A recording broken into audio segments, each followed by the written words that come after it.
Bonjour, j'espère que vous allez bien. Dans cette vidéo, j'ai envie de vous parler de l'utilité de faire un bilan de 2023 pour mieux appréhender 2024. Alors, je vous invite à prendre 10 minutes, un quart d'heure de votre temps, peut-être plus si ça vous est nécessaire, pour lister tous les projets que finalement vous avez accomplis en 2023 et Dieu sait si certainement ils ont été nombreux. Prenez le temps justement de voir et d'observer, de noter tout ce que votre âme elle a choisi d'expérimenter sur cette année, sur ces 12 derniers mois. Et souvent, l'ego ne prend pas en compte, il ne prend pas le temps de reconnaître, de valoriser, de célébrer. Car l'ego, il a été éduqué pour être toujours insatisfait par nature. Il est soit dans le passé, soit dans l'avenir, mais il n'est jamais dans l'instant présent. Or, c'est vraiment le seul instant juste, c'est l'instant présent. Donc pour rassasier cet ego, il faut le rééduquer et il faut aussi prendre ce temps de reconnaissance de tout ce qui a été expérimenté, de tout ce qui a été vécu, de la richesse des enseignements, des événements heureux comme des douloureux. Et vous allez voir combien c'est utile pour créer en fait un avenir plus harmonieux, plus heureux. La plupart du temps, on ne prend pas ce temps essentiel de bilan et on court toujours après un futur heureux qui est inatteignable ou sans fin et qui nous épuise. Donc offrez-vous ce temps de présence à vous et vous allez vous par ça, par ce temps en fait de recul que vous allez faire en faisant votre bilan, vous allez renforcer finalement votre estime de vous, votre valeur personnelle, vous allez renforcer votre confiance en vous, vous allez voir tout ce que vous avez fait, donc ça va renforcer votre action, votre volonté d'action de continuer, de poursuivre dans ce sens, ça va renforcer aussi votre amour de vous, votre admiration pour vous-même, mais aussi votre affirmation. Ça va vous donner aussi la force de prendre de plus en plus finalement la première place dans votre vie et celle qui vous est légitime.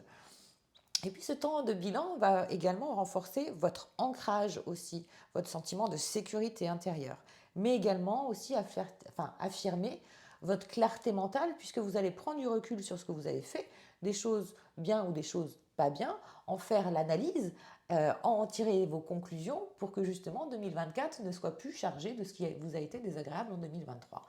Donc tirer l'expérience, la richesse en fait de ce temps passé.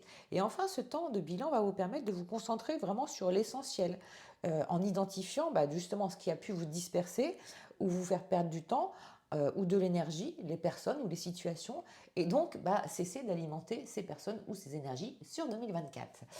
Et les questions que vous pouvez vous poser pour faire ce bilan, on va dire quels sont les projets que j'ai menés à bien. Ça peut être effectivement dans tous vos secteurs de vie. Ça peut être un déménagement, c'est pas rien de faire un déménagement. Ça peut être un changement d'orientation professionnelle, ça peut être aussi des travaux, ça peut être une reconversion, une formation. Peut-être que vous êtes concentré sur la guérison de votre corps suite à une maladie, suite à un accident, suite à un burn-out, ce qui aussi prend du temps. C'est-à-dire que l'ego, en fait, il aime jamais, il veut que ça soit toujours, en fait, comme il est éternellement insatisfait, il est toujours, en fait, dans la quête du c'était mieux avant et j'attends que ça sera mieux demain. Donc, ces temps, en fait, ces cycles de gestation que vous avez pu vivre en 2023, ils sont essentiels et vous les avez traversés, que ce soit, comme on a dit, une reconversion, un déménagement, la guérison, mais aussi la meilleure compréhension certainement de qui vous êtes par des voies de développement personnel, de votre raison d'être. Ça peut être aussi de meilleures relations que vous avez instaurées au cours de ces 12 derniers mois avec vos enfants, avec vos frères et sœurs, avec votre famille, avec vos amis, avec vos relations professionnelles. Peut-être que vous êtes plus engagé. Ça peut être aussi la qualité de vos accompagnements. Peut-être que vous avez justement amélioré vos performances et vous avez un meilleur sentiment d'accomplissement puisque vous avez donné le meilleur de vous-même dans vos accompagnements professionnels ou personnels. Ça peut être aussi la diminution de vos dépendances, de vos addictions, que ce soit aux personnes ou aux choses ou aux biens matériels. Ça peut être également une reconnaissance, un temps de reconnaissance sur finalement une connexion plus intime avec vos corps, avec vos énergies, ou aussi le déploiement de nouvelles connaissances, de nouvelles ressources qui vous ont fait grandir, qui vous ont fait évoluer. Et tout ça, ça vous a demandé du temps et de l'énergie. Ça peut être aussi un temps de bilan pour reconnaître aussi le déploiement finalement d'une nouvelle forme de pensée, la suppression de certaines croyances qui vous étaient néfaste, et puis l'ouverture à un nouvel état d'esprit qui vous rend finalement beaucoup plus serein, harmonieux et en confiance en vous. Ça peut être aussi le bilan de nouvelles rencontres de l'année, plus enrichissantes, des liens plus riches, des voyages que vous ne pensiez ne jamais faire et que vous avez fait, des synchronicités beaucoup plus nombreuses qui se sont passées dans votre vie. Bref, c'est autant un temps de bilan, je dirais dans le positif que le négatif, mais en tout cas, c'est une conclusion qui vous permet aussi de terminer l'année en beauté et puis de, de voir combien finalement vous avez plus lâché prise dans votre quotidien et plus fait grandir votre foi en la vie en vous détachant un peu de votre culpabilité et en vous offrant plus de plaisir.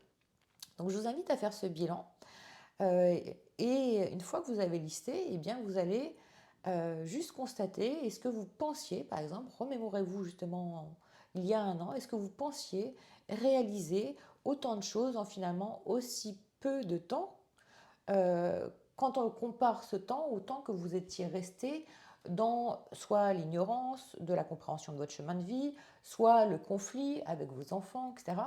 Une situation douloureuse dans laquelle vous étiez resté et finalement que vous avez dépassé au cours des 12 derniers mois. Donc gratifiez-vous pour cela. Donc mettez du sens aussi en partant toujours ensuite, maintenant que vous avez relu l'histoire de ce que vous avez vécu, de ce que votre héros ou de ce que l'héroïne que vous êtes avait joué à partir du scénario que votre âme a créé.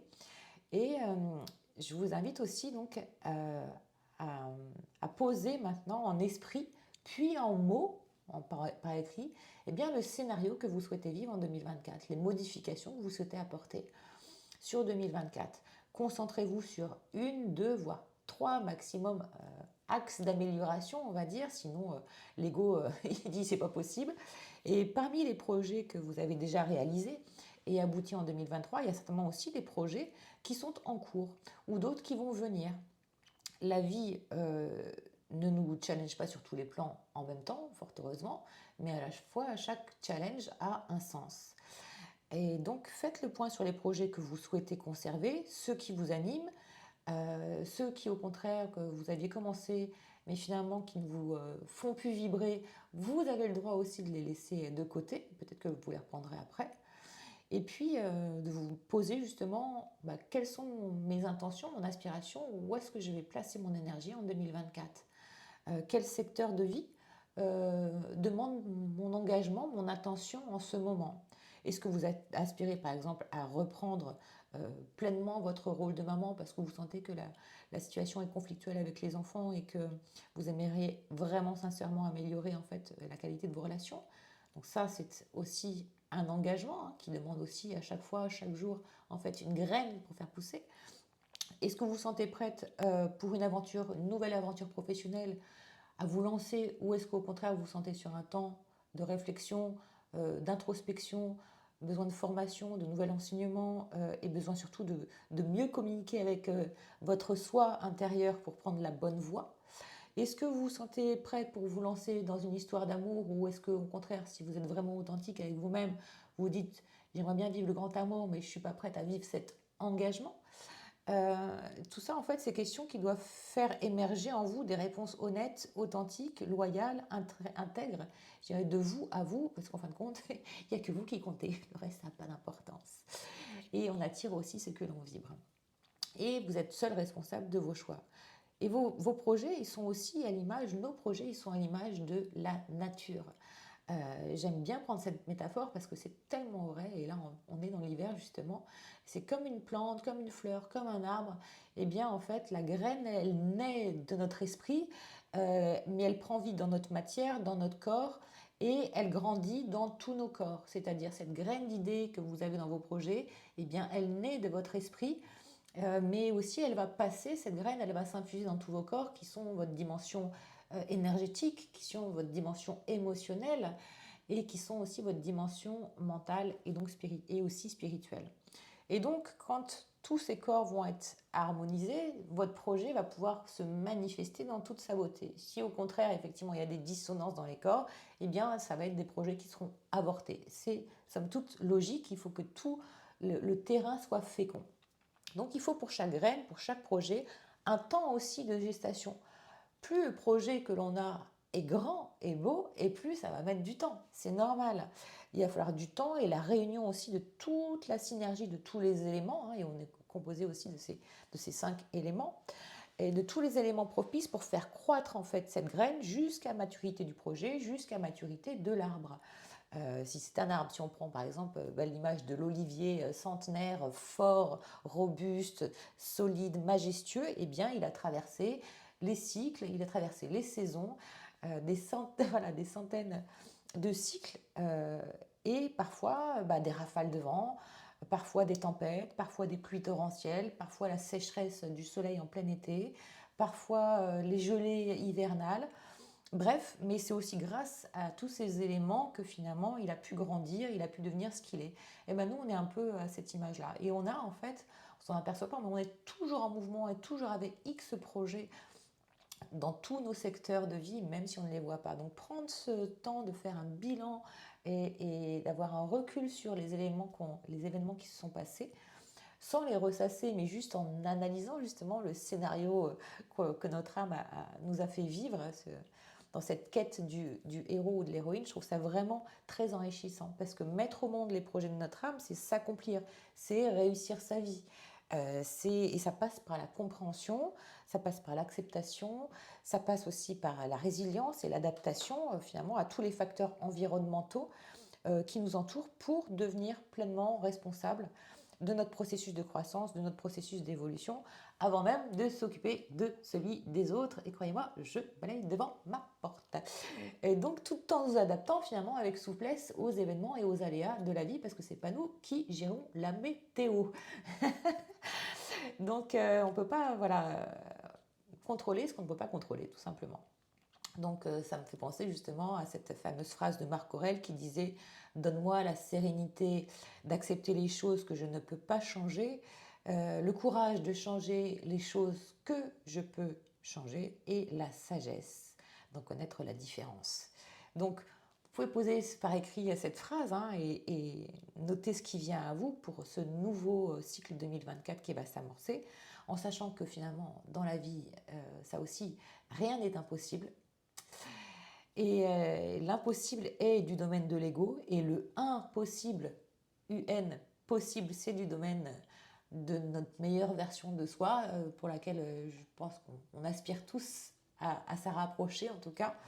Donc je vous invite à identifier dans votre vie finalement les 3 axes majeurs sur lesquels vous souhaitez vivre une évolution pour créer ainsi un nouvel ancrage, en positionnant votre idée, en concentrant en fait votre intelligence sur ce point. Finalement vous créez un nouvel ancrage dans votre inconscient, donc il va commencer à travailler sur ce point. C'est comme si vous donniez en fait de nouvelles instructions à votre inconscient, que vous programmiez votre GPS sur de nouvelles coordonnées. Bien sûr, pour vous mener justement à votre projet à destination, eh bien la route, elle nous est dévoilée, mais qu'au fur et à mesure. Et puis l'essentiel, c'est déjà de prendre soin de notre véhicule, hein, qui est notre corps, et donc de nos 5 dimensions, physique, énergétique, émotionnelle, mentale et spirituelle, à être dans cet alignement. Hein, c'est notre équilibre entre notre corps, nos émotions et notre mental. Et puis d'être vigilant aussi aux conditions de la route, à notre environnement et aux conditions météo. Et donc parfois s'arrêter si nécessaire, à faire un détour, à prendre les chemins de petite route si et à nous détourner des personnes ou des situations néfastes, mais pour poursuivre notre chemin. Et si on respecte ces conditions, eh bien on arrive naturellement plus facilement à destination. En tout cas, c'est mon point de vue sur la chose. Je vous remercie de partager avec moi aussi, ça me fera plaisir, vos moments de gratitude et de croissance personnelle que vous avez vécu sur ces 12 derniers mois, et ce que vous souhaitez mettre au monde, offrir au monde en 2024. Ceci, ça va renforcer aussi votre réussite, parce que ça va ancrer encore plus dans votre inconscient ce nouvel ancrage.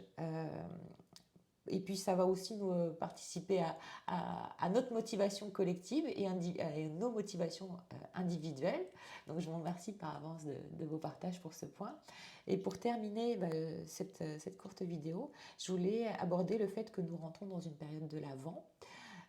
Alors que la société de consommation, en fait, donc la période de l'Avent, c'est la période qui précède Noël, hein.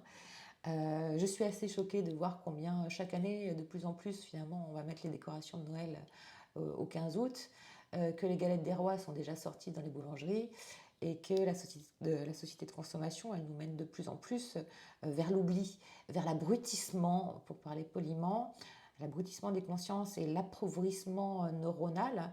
Et je souhaitais rappeler ici que la période de l'Avent, dans un contexte d'égrégore collective, hein, non pas avec une lecture dogmatique religieuse, c'est un temps qui précède Noël et qui commence donc le premier dimanche du mois de décembre. Et Noël symbolise l'incarnation de Jésus, qui est un des maîtres, voilà, en tout cas en religion catholique, mais vous savez combien de religions il y a sur Terre et de maîtres enfin, qui nous ont montré le chemin. L'idée étant que Dieu prend chair à travers l'homme, ça symbolise surtout l'incarnation et c'est, à mon sens, une invitation à retrouver l'espace sacré en nous, le sacré de la vie, tout simplement, voilà, sans religion, c'est ce sacré de l'unité. Et le temps de l'Avent, c'est un temps où l'on prépare son cœur à renaître comme un enfant. C'est une invitation à la renaissance de soi, en soi, à accueillir l'amour de la création que nous sommes, que vous êtes, que nous sommes individuellement. C'est une période de retour à nos besoins profonds, mais c'est aussi une période de réconciliation, une période qui favorise justement le partage, la tendresse, la compassion avec nos proches. Donc je vous souhaite de vivre cette magie de l'Avent de Noël en vous et à l'extérieur de vous. Et puis, je vous dis à très bientôt pour une prochaine vidéo. Je vous remercie de votre écoute et je vous remercie de vos partages.